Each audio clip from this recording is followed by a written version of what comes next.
우리가 흔히 고수들의 여유로운 움직임을 보고 보법이 다르다 라고 표현들 하죠. 실제로 고수들의 움직임을 보면 일반적인 플레이어들과는 스텝에서 큰 차이가 납니다. 잔발로 공을 쫓아가고 완벽하게 자리를 잡은 뒤 스윙하는 동작이 정말 간결하죠.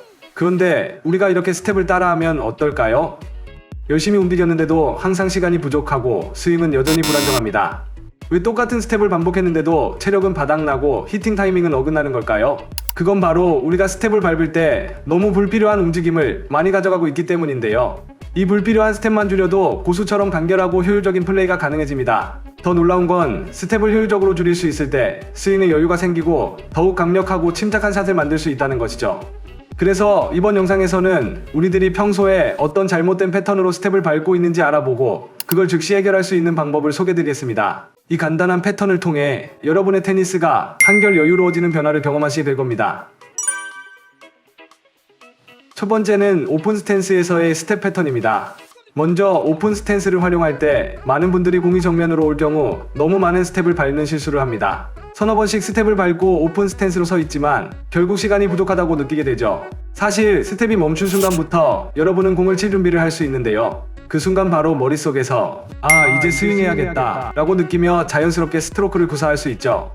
반대로 공이 다가오는 중에도 계속 스텝을 밟고 있다면 준비와 스윙이 겹치며 여유가 사라집니다.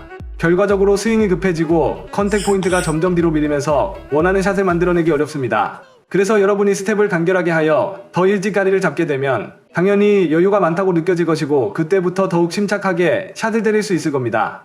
그렇다면 오픈 스탠스에서는 어떤 스텝을 가져가는 것이 좋을까요?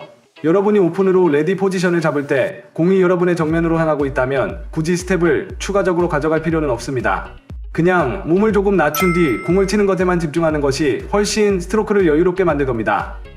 이때 중요한 것은 스텝보다 코일링과 체중 이동인데요. 포핸드적으로 공이 오는 것을 확인하면 발끝을 45도 가량 돌려주고 몸통이 확실히 돌아갈 수 있도록 코일링을 해줍니다.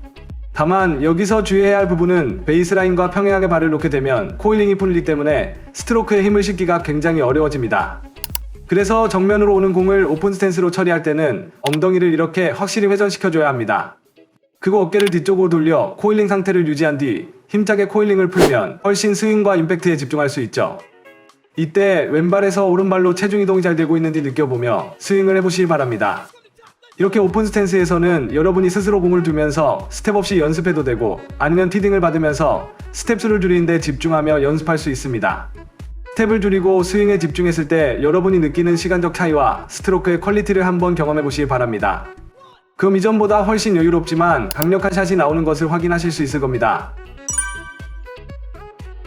두 번째는 클로즈 스탠스에서의 스텝 패턴입니다.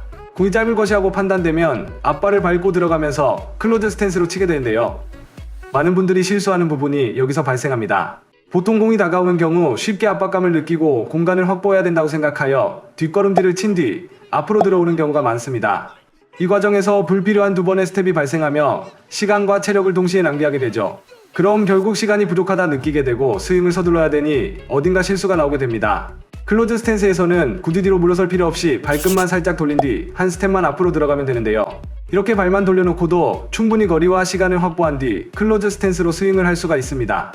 여러분이 클로즈 스탠스에서 한 스텝만 움직여도 좌우 최소 1m 반경까지는 커버하실 수 있습니다. 연습 방법은 오픈 스탠스와 마찬가지로 여러분이 공을 하나 쥐고 스텝을 줄이는 것에 집중합니다. 손에 공을 쥐고 피벗 동작에서 하나, 그리고 앞팔에 공을 놓는 것이 둘, 마지막으로 셋, 카운트에 맞춰 앞쪽으로 들어가면서 공을 치면 클로즈 스탠스로 스윙이 완성됩니다.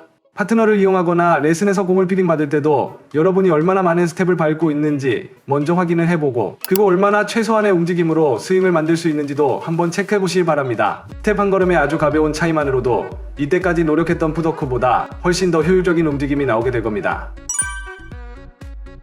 마지막은 앞선 내용과 연관된 움직임에 관한 패턴입니다. 많은 분들이 클로즈 스탠스로 스윙을 하고 나서 이렇게 뒷발을 뒤에 남겨두는 경향이 있습니다. 보이는 예시처럼 아예 뒷발에 추가적인 움직임이 없이 그대로 멈춰있죠. 이런 경우는 보통 클로즈 스탠스에서 움직임의 시작이 앞발에 있고 뒷발을 그대로 두는 것이 피니쉬를 하는 거라 생각하기 때문에 자기도 모르게 무게를 뒤쪽에 남겨두게 됩니다. 이런 식으로 뒷발에 무게가 남아있다면 여러분의 몸통과 하체 회전을 가로막으면서 스윙에 무게가 전혀 실리지 않게 됩니다. 엉덩이와 골반의 회전은 포핸드 스윙 파워를 올리는 주요 요소이기 때문에 골반의 회전을 통해 다리를 반드시 끌고 나와줘야 하는데요. 이런 회전이 자연스럽게 일어나는지 확인하기 위해서는 발가락이 이렇게 바닥을 긁으면서 앞으로 돌아 나오고 있는지 확인해 봐야 합니다. 발가락이 바닥을 드르르 긁으면서 골반과 함께 딸려 나오고 스윙이 끝나는 지점에서는 하체 힙편이 된 상태로 상대 베이스라인과 평행으로 두거나 네트와 정면으로 바라보고 있어야 합니다. 만약 클로즈 스탠스로 스트로크를 마무리 지을 때 발이 뒤쪽에 남게 되면 골반이 약간 대각 쪽을 바라보게 될 겁니다. 그럼 앞으로 나가야 할 스윙이 몸의 방향과 불일치하면서 스윙이 당연히 제대로 나오지 못하게 되고 당겨치는 스윙이나 엉뚱한 궤도로 나갈 수밖에 없죠. 이 원리는 투핸드 백핸드나 원핸드 백핸드에서도 마찬가지인데요. 모든 스트로크에서 스윙이 끝에 다 닿을 땐 다리가 끌려 나오면서 스윙을 해야 합니다. 그렇지 못한 경우 스윙 피니쉬에서 밸런스가 흔들리면서 면이 엎어지거나 임팩트를 살리기 더욱 어려워지죠. 그래서 잠깐이라도 스윙 마무리 단계에서 뒷발이 확실히 끌려 나오는지 확인해 보시기 바랍니다. 그럼 짧은 시간에도 공을 치고 나서 똑바로 정면으로 서게 되고 다음 샷을 리커버리하기도 훨씬 수월해질 겁니다. 여기서 주의하실 부분은 뒷발이 앞으로 나오는 것을 스트로크의 일부분이라고 생각하고 의도적으로 가져오는 것은 피해야 합니다. 그럼 스윙의 모멘텀이 끊기면서 무게 전달이 그대로 뚝 끊기게 됩니다. 그래서 아주 쉽게 여러분의 스트로크에 따라 뒷발이 스르륵 딸려오는 느낌으로 스윙을 해보시기 바랍니다. 뒷발만 자연스럽게 딸려와도 여러분의 스트로크 무게는 한층 더 무겁고 강력하게 나아가게 될 겁니다. 여러분은 이번 영상을 통해 1년차 테린이들도 10년차처럼 여유롭게 스윙을 할 수 있는 아주 간단한 방법을 알게 되셨는데요. 복잡한 풋워크를 여러분의 스탠스에 맞게 간결하게 바꿈으로써 시간 여유도 확보하고 샷에 더욱 집중하실 수 있을 겁니다. 알려드린 스텝의 기본 원칙을 잘 익혀둔다면 앞으로 움직임이 많아지는 상황에서도 더욱 효율적인 루빙으로 실력을 한층 더 업그레이드 시킬 수 있을 겁니다. 저는 이번 영상과 같이 여러분의 테니스 실력을 가장 빠르게 끌어올리는 꿀팁으로 돌아오겠습니다. 구독과 좋아요를 누르신다면 절대 놓치는 일이 없으실 겁니다. 누구나 테니스 재미있게 스카치는 그날까지 스카치자였습니다. 감사합니다.